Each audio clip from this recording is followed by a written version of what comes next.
employee who says he was directed to kill her husband by angels and demons who sounded like Olivia Newton-John and Barry White. The defendant, ladies and gentlemen, is serving up an insanity sandwich, and he's serving it with a side of French fried lies.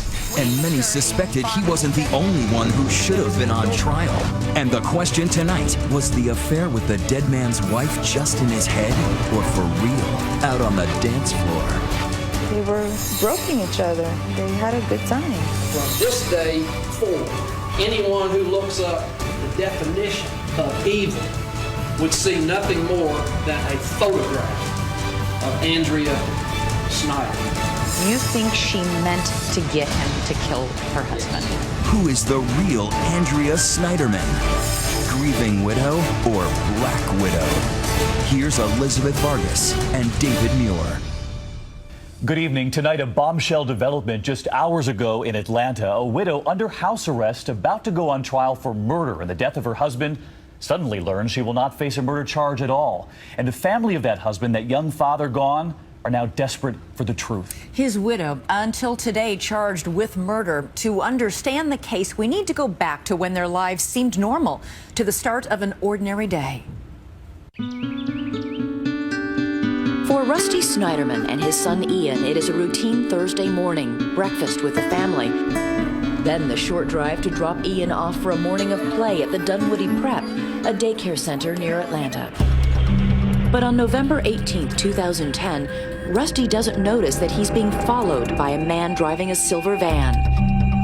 And 2-year-old Ian has no way of knowing he is saying goodbye to his father for the last time. As Ian and the other children head to the playground, Rusty Snyderman walks back to his car. The gunman opens fire. 3 shots. Another parent, Chris Lang, watches it unfold from his car just a few feet away. How far apart were the two men? No more than about 6 feet, I'd say. I mean, it was pretty much point-blank range.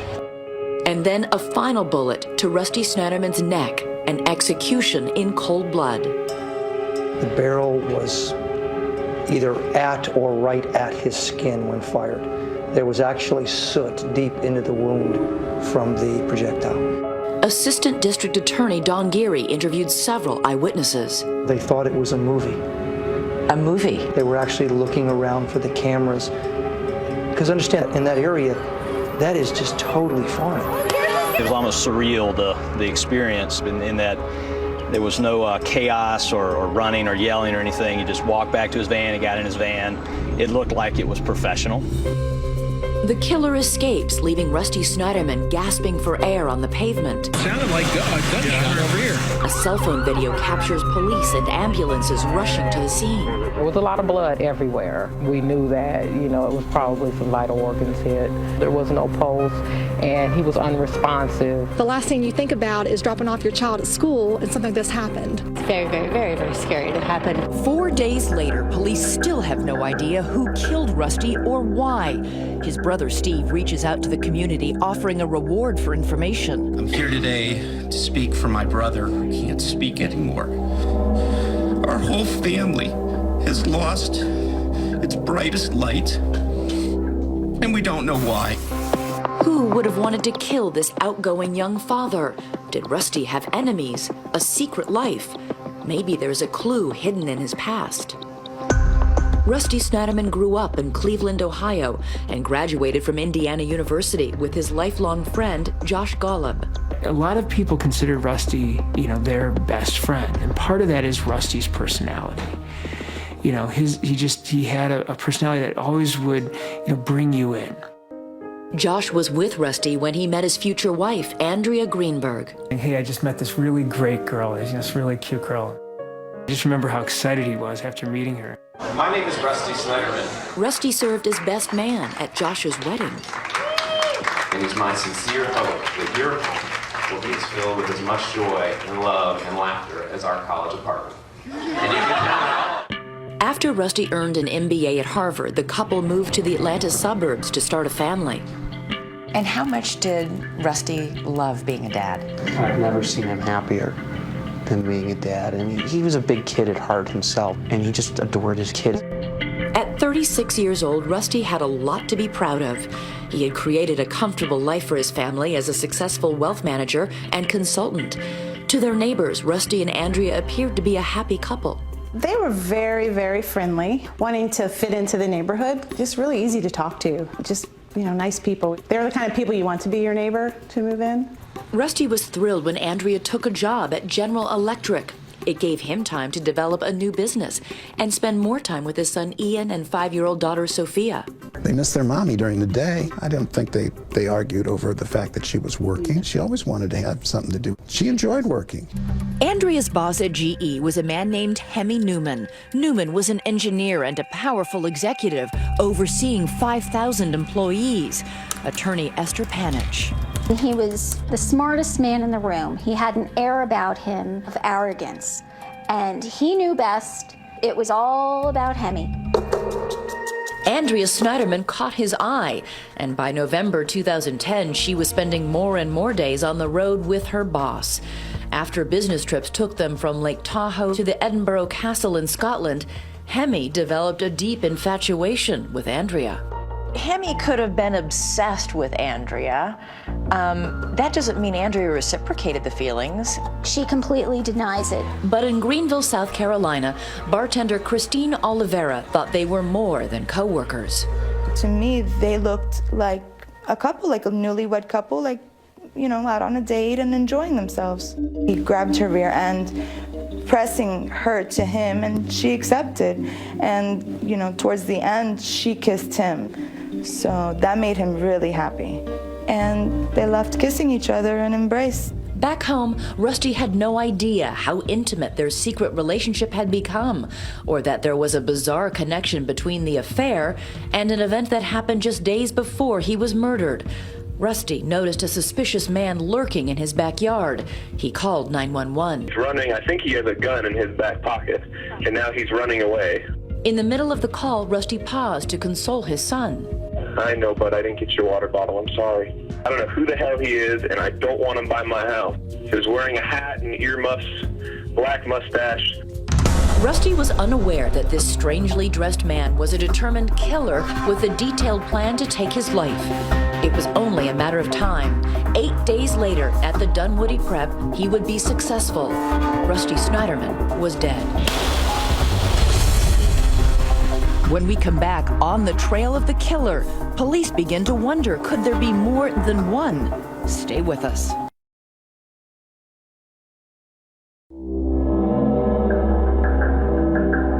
December 2010, 4 weeks after Rusty Snyderman was inexplicably gunned down in front of the Dunwoody Prep preschool, police are no closer to finding the identity of the killer. Everyone was thinking professional style hit, so of course people were thinking, is it financial? Was it a business deal that had, gone badly? Was it, a love triangle? Was it an affair? To find a possible motive for the shooting, police turned to Rusty Snyderman's wife, Andrea. When asked if anybody had a romantic interest in her, she mentions Hemi Newman, Andrea's supervisor at the nearby GE Energy Complex. Her response was that her boss, Hemi Newman, had made a pass out of her, but it was on a business trip and it was some time ago and nothing else had happened, and dismissed it. But what Andrea Snyderman didn't tell police was that in fact she and Newman were spending long trips together on the road. They went on the dance floor and they were groping each other. They had a good time. Police say Snyderman steered them away from Newman as a possible suspect. She never said anything about Hemi Newman to make us believe that she thought he could have anything to do with it. Indeed, Newman would appear to be an unlikely culprit. He attended Rusty Snyderman's funeral, pouring dirt on the grave and offering condolences to Rusty's parents. He says, "Isn't this a tragedy?" And I said, "Yeah, it is." Meanwhile, detectives make their first breakthrough. Enhanced video from the school's security camera reveals that the getaway vehicle was a late model Kia Sedona minivan. Police track a Kia van to this Enterprise rental car lot and make a startling discovery. The person who rented the Sedona during the period of the murder was none other than Hemi Newman, Andrea's boss. The van linked to Hemi Newman was the home run or the break that we were waiting for. On January 4th, investigators summoned Newman to the Dunwoody Police Department for questioning. We got that van on video. the day Rusty shot. I'm giving you every opportunity. You've got a heart, you've got a soul. You were there when Rusty got shot. Now, Hammy, you were there. You got it, man. Up. The jig is up. You're our guy. I don't see how you can place me there. I don't know what to tell you. I'm not there. I don't own a gun. I can't explain the ban. You're going to tell us on stack Bibles, I did not shoot Rusty. I was not there. I did not pull the trigger on the gun and shot Rusty Snyder. He was very calm, unusually calm. Hemi Newman was much different than most people who commit murder. Over the course of the 5-hour interrogation, police make it clear that they believe Newman had a fatal attraction to Andrea Snyderman, that she was the motive for the killing. She's going on these trips with you. She's a very attractive woman. She's looking pretty. And you gotta feel bad about that. Jealousy gets in the heart, though. Oh yeah, oh yeah. Jealousy gets in the heart. Newman is arrested and charged with Rusty Snyderman's murder. Meanwhile, prosecutors strengthen their case. They track Newman's phone records to this man, Jan De Silva. He says he sold a .40 caliber Bersa handgun like this one to Newman just 1 month before the murder.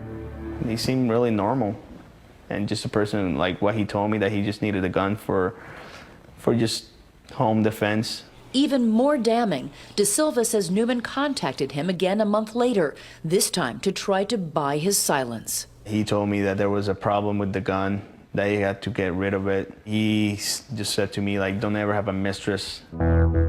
So was Andrea Snyderman the mistress of Hemi Newman? When police put the question to her after his arrest, she says any affair between herself and Hemi Newman was only in his head. But someone else was convinced it was all too real. Newman's wife of 22 years, Relly. Had she suspected he was cheating before the murder? Yes. She had suspected he was cheating soon after Andrea started working there. He would take her calls late at night. He would start hiding the phone, turning it over. The same kind of things you read in a magazine, top 10 signs your spouse is cheating. He had them all. Even though Andrea was a married mother of 2, Hemi's wife was convinced there was something serious between them. She filed for separation. Her lawyer, Esther Panich, uncovered documents that traced an extraordinary amount of communication at all hours between Hemi and Andrea. In the 6 months before the murder, there were over 1,400 cell phone calls and texts. Is it possible they were discussing work?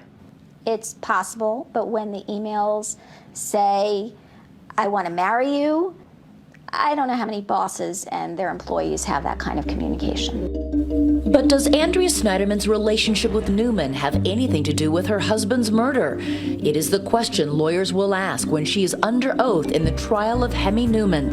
Andrea Snyderman. And what she will say on the stand will surprise everyone. Were you and the defendant romantically involved? When 2020 returns.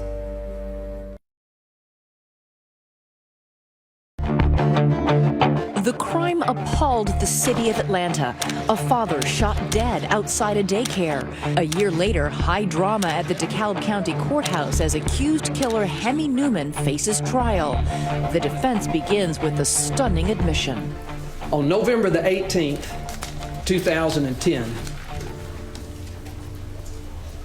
Hemi Newman shot and killed Rusty Snyderman. Newman pleads not guilty by reason of insanity. There follows a dizzying array of bizarre explanations and purported apparitions as he tries to prove he didn't know right from wrong.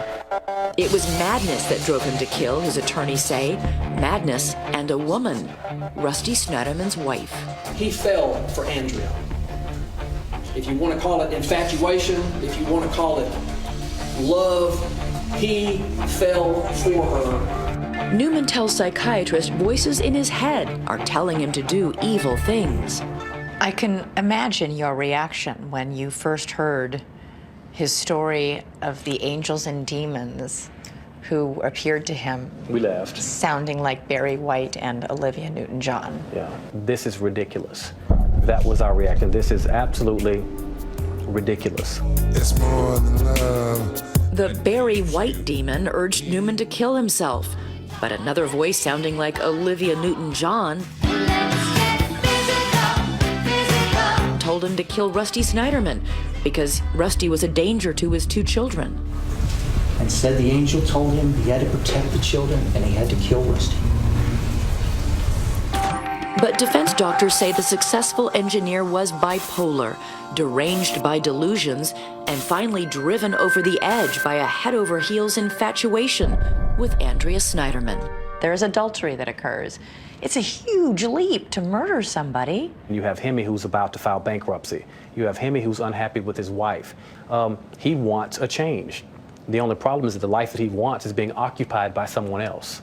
His lawyers paint a harrowing picture of Hemi's childhood, a father who was a survivor of Auschwitz who physically abused his children, and a mother who was largely absent. But prosecutor Don Geary tells the jury there is a simpler explanation.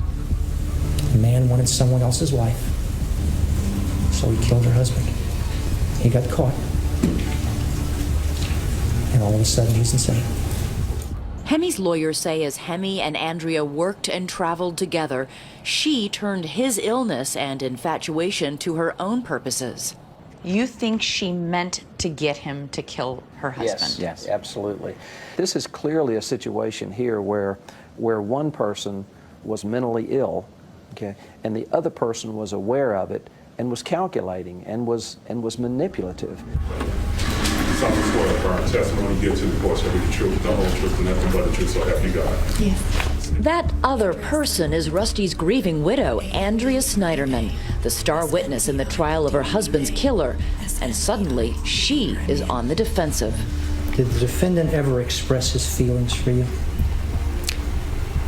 Yes. And Andrea says Newman wrote her a poem. The poem insinuated that he thought I was beautiful. Do you have any idea why the defendant would have these feelings toward you? I think I'm a pretty nice person. I'm a very caring person. Were you and the defendant romantically involved? No. Prosecutors rattle Andrea with chains of unbusinesslike emails from Hemi. It's about how you felt when we looked at the stars in Tahoe, when we woke up Friday morning in Denver, when we walked out of the restaurant on Thursday, when you took my hand and nestled your head on my shoulder. Okay. Okay? Yeah. Did that happen? Did what happen? Did you wake up together in Denver and Tahoe? No. Andrea says she rejected numerous advances by Hemi, but didn't mention them to her husband. Did you ever tell Rusty about the poem or the defendant's feelings towards you? No. Why not? I really thought that I could handle it. Hemi even emailed a proposal. Marry me, it says. Think about it. Be with me forever. Andrea says she can explain. I viewed it very much as a silly boy email. He was being silly and stupid, and in fact, I spoke with him about that email at work in person and told him to stop. Andrea admits she cared about Hemi as a friend. He managed to get me to care about him, and that's actually the point. He was very good at that, very good at manipulating everyone around him to feel bad for him. Andrea says she allowed Newman into her room at hotels when they traveled together, but says that was before she realized he was stalking her. Did he stalk you from inside your own room? Stalking can take on many different meanings. So that's a yes. He was there to spend time with me, In evidently. your room? In your room? Yeah, he did not share a room with me. Was he in my room? He might have been for a little while, but didn't share a room with me. All right. When the defense attorneys get their turn to question her, they suggest if Hemi was stalking Andrea, she made it easy for him. The stalker that you've now testified about, you picked him up at the airport. Yep. You flew home with him. That's correct. You changed seats to sit next to him. That's how we always traveled. After a trip to Greenville, South Carolina with Hemi, they have a revealing email exchange in which Andrea says, "I now have to repent." I turned to the second page of that email. Yep. Hemi Newman says, "Please never forget how much I love you." Uh-huh. And how did you respond? I know, but so do other people. I betrayed them all. I'm not trying to deal with that for now, but my burden, not yours. What happened in Greenville, man? We were holding each other's hands, and that's it. It may sound worse than it is, but to me, that was a betrayal. What did you think when she took the stand? And if I were her lawyer, I would have flung myself out the window. How he could have let her go up there and not take the fifth, I have no idea. But what qualities did you see in her on the stand that day? Combative, Arrogant. angry. Yeah, I mean, the tone of the whole thing was, how dare you challenge me? I mean, the most telling quote of the whole thing was at the end of Don Gary's redirect, when he said, "Why did you lead the police down the rabbit hole?" And she looks at him and says, Have you seen what's happened to my life? Have you seen what's happened to Rusty? and Don, bless his heart, said, "Have you seen what happened to Rusty?" Have you seen what's happened to Rusty? Have you noticed what's happened to my life since Hemi was murdered? Since Hemi murdered my husband? The suggestion of an affair is one thing, murder is another. When we come back, the courtroom is rocked by revelations about what Andrea knew about her husband's shooting. That was a bombshell. That was a bombshell. At that point, did they tell you or indicate to you Rusty was in fact dead? Yep. Okay, is that the first time you found out he was dead? Yep. And you found out he was shot? Yep. And as the story unfolds here tonight, we want to know from you, what do you think of Andrea Snyderman? Do you believe her? Tweet us your answer. Use our hashtag ABC2020. We'll have more when we return.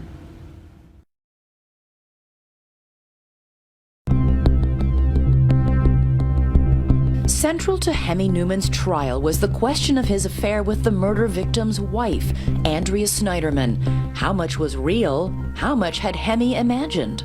Did Hemi tell you right away that he'd been having an affair with Andrea? Yes, he would say, "I had an affair with her, I think." But before he'd been brought into custody and decided to plead insanity, Hemi had been more clear. He said that, quote, she gave in.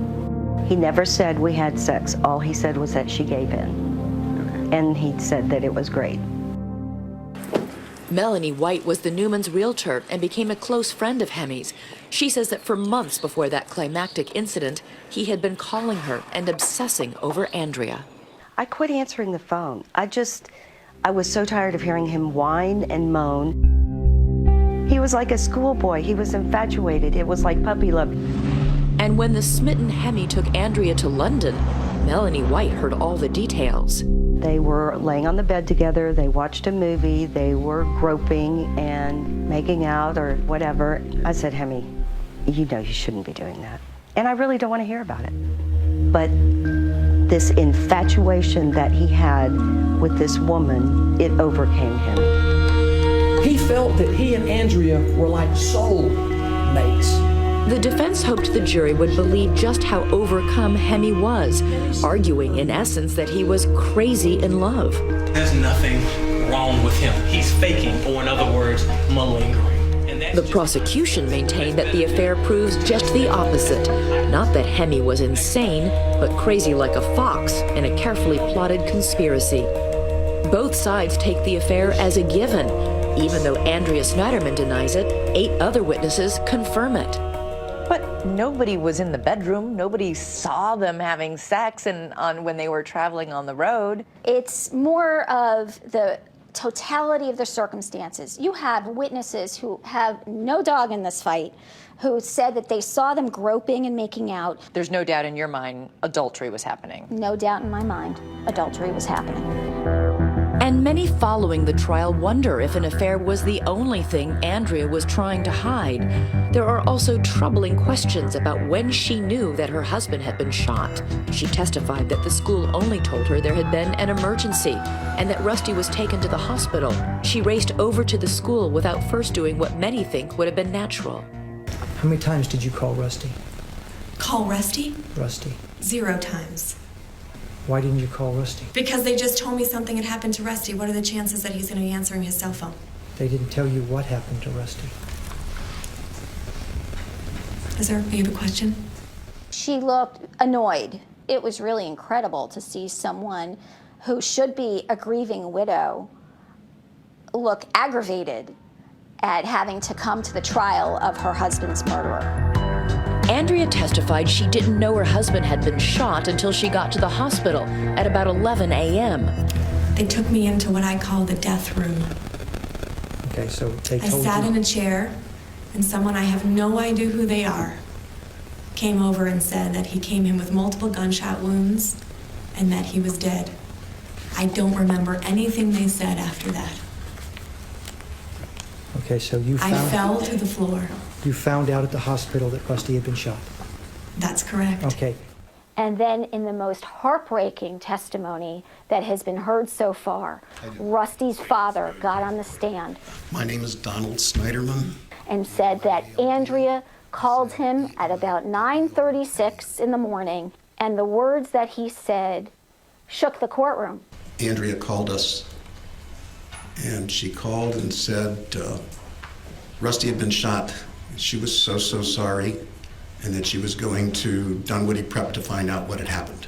And are you sure that she told you that Rusty had been shot? Yes, sir. There was no way to know at that point what had happened to Rusty.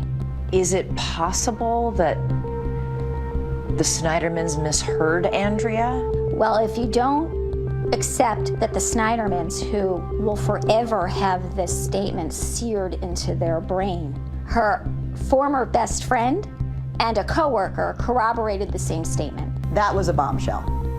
That was a bombshell. That was the first time people in the community really had something concrete to wrap their head around and say, maybe she knew, maybe she was in on it. Speculation was further inflamed by the fact that Andrea Snyderman stood to collect $2 million from Rusty's life insurance, a sum that might have been tempting to a financially strapped Hemi Newman. Do you think Andrea Snyderman had any plans to spend the rest of her life with Hemi Newman? No.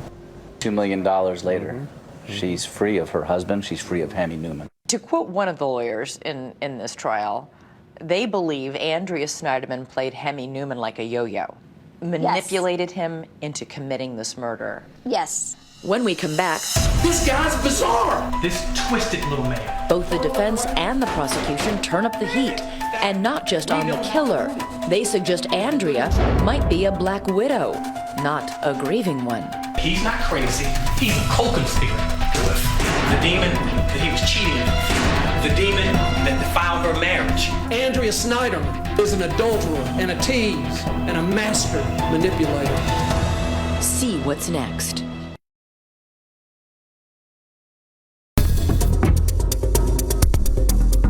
Is this the face of madness?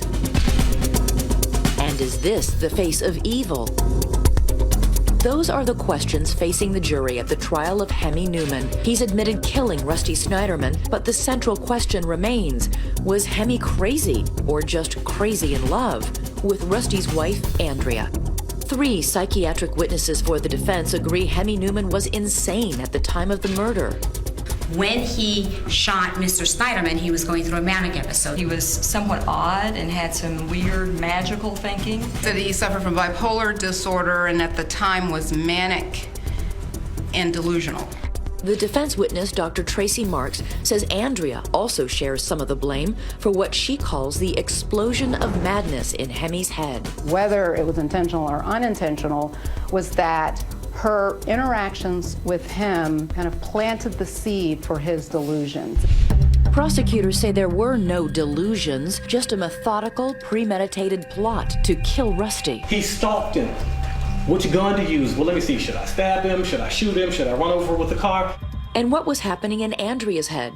She denies an affair, but even her former close friend Shayna Citron didn't believe her. Did Andrea admit or deny an affair with her boss at that time after the murder?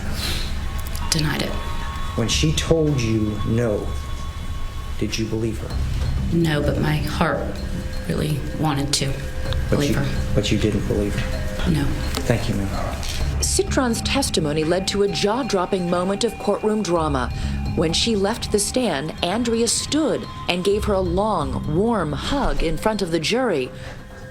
But outside the courtroom where the jury couldn't see, Andrea approached her again. Citron's lawyer, Jay Abt, witnessed what happened next. She tells her, look, I understand you had to do what you had to do, but now you're going to have to live with what I'm going to do. She says it in an ominous way, and then she gives Shayna another kiss, but this kiss, it was like the kiss of death. As they close their cases, the prosecution and the defense have one thing in common: their scathing accusations against the victim's wife. The gun, in this case, was in Hemi's hand, but the trigger, I respectfully suggest, was pulled by Andrea Snyderman. Hemi didn't hide his crime from Andrea because Andrea already knew. Adulterer, tease, liar, and master manipulator. As for Hemi, the prosecution says he was anything but insane. Hemi Newman killed Rusty Snyderman because he wanted his wife, because he wanted his money, because he wanted his life.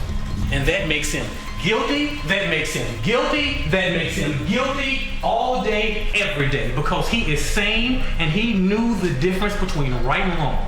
District Attorney Robert James mocks any evidence of Hemi's manic episodes. They would have us believe that he's insane because he's having a good time at the club. And Andrea's doing this dance for him, and she's, and they're groping and they're grinding and they're getting it on and they're kissing and hugging. Now he's supposed to be insane because he says, "Isn't it great? Isn't it great? Isn't it great? Yes, it's great. Of course it's great. He's having an affair. He's about to go back to the room and do the horizontal mumbo. Yes, it's great. What man in America wouldn't be like, whoa, I'm about to have sex. It's great. Of course he's having a good time. If that makes him insane, then half the men walking down the street are insane." He similarly dismisses the description of Hemi's alleged abusive childhood. Wham, wham, wham. We should all have it so bad. I got smacked with a belt every now and then. Wham, wham, wham. Both sides end with a passionate plea for justice. Hemi was used.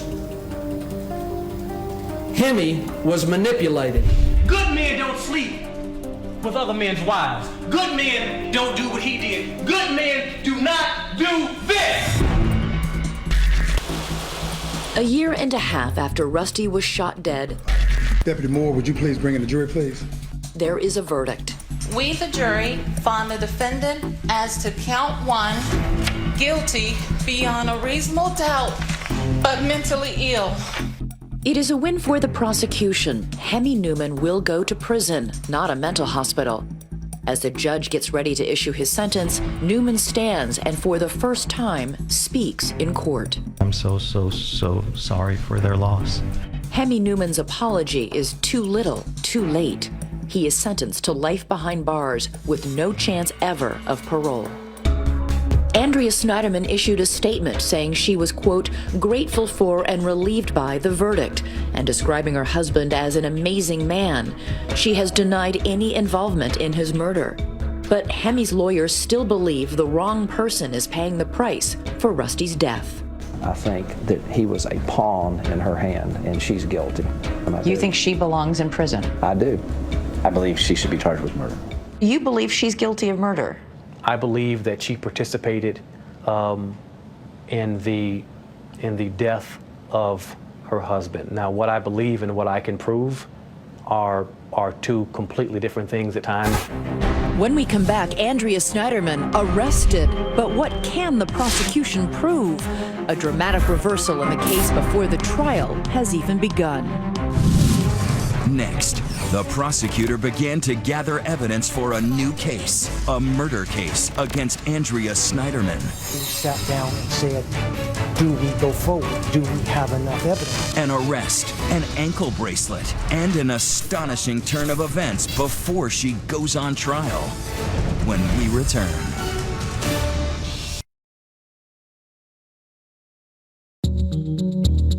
Hemi Newman, convicted and sentenced to life in prison. But anyone who thought that was the end of it was wrong.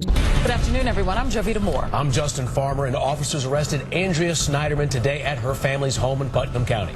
Within 6 months of the Newman trial, Andrea Snyderman was indicted for murder and arrested.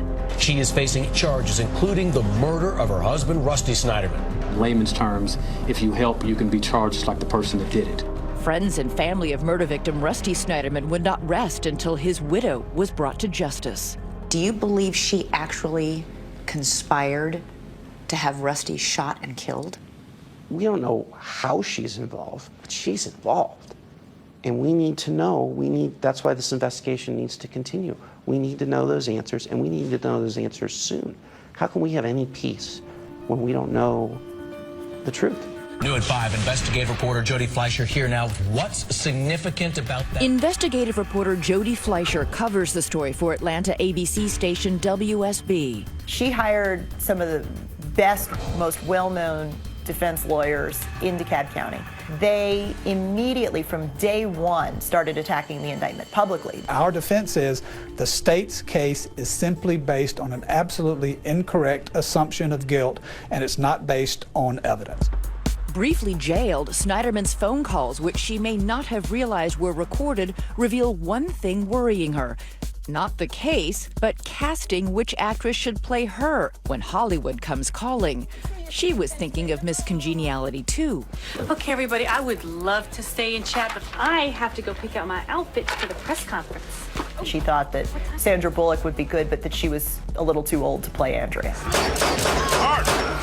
Sorry, sir. After 3 weeks in jail, Snyderman got bail. Anything you want to say just about how much you're looking forward to seeing your children? What these 3 weeks have been like without your mom? Then, under house arrest, ankle bracelet and all, for most of a year, living with her parents and her children, Snyderman has been waiting to go on trial for the murder of her husband. But that will not happen. In a courtroom in Atlanta today, at what was supposed to be a routine hearing, the case imploded. Make a motion to non-pros counts 1, 2, and 3 of the indictment. Mr. James, the way it's listed, count 1 is malice murder, count 2 is felony murder. You said count 3 is aggravated assault. That is accurate, Judge. The charges that she was directly involved in her husband's murder, tonight, they are gone. Andrea Snyderman will no longer face charges for the murder of her husband. I believe that it would be unjust and unethical for the district attorney of this county to go forward on a charge that I am not 100% sure someone is guilty of. For nearly a year, we've been hearing from prosecutors that they can make this case, and now they say they can't. At the 11th hour, just days from jury selection, they say, we don't really have it after all. Snyderman still faces several charges, mostly for allegedly lying to police and on the witness stand. We're going to start on Monday, and we're going to stay here until we finish. We're in recess. All rise. Oh, it's a huge victory for the defense. They have been saying from day one that she was not involved in planning this murder. And now it appears prosecutors can't prove that she was. Don Geary helped prosecute Hemi Newman. He now works for a different DA. It is not uncommon to discover things after indictment.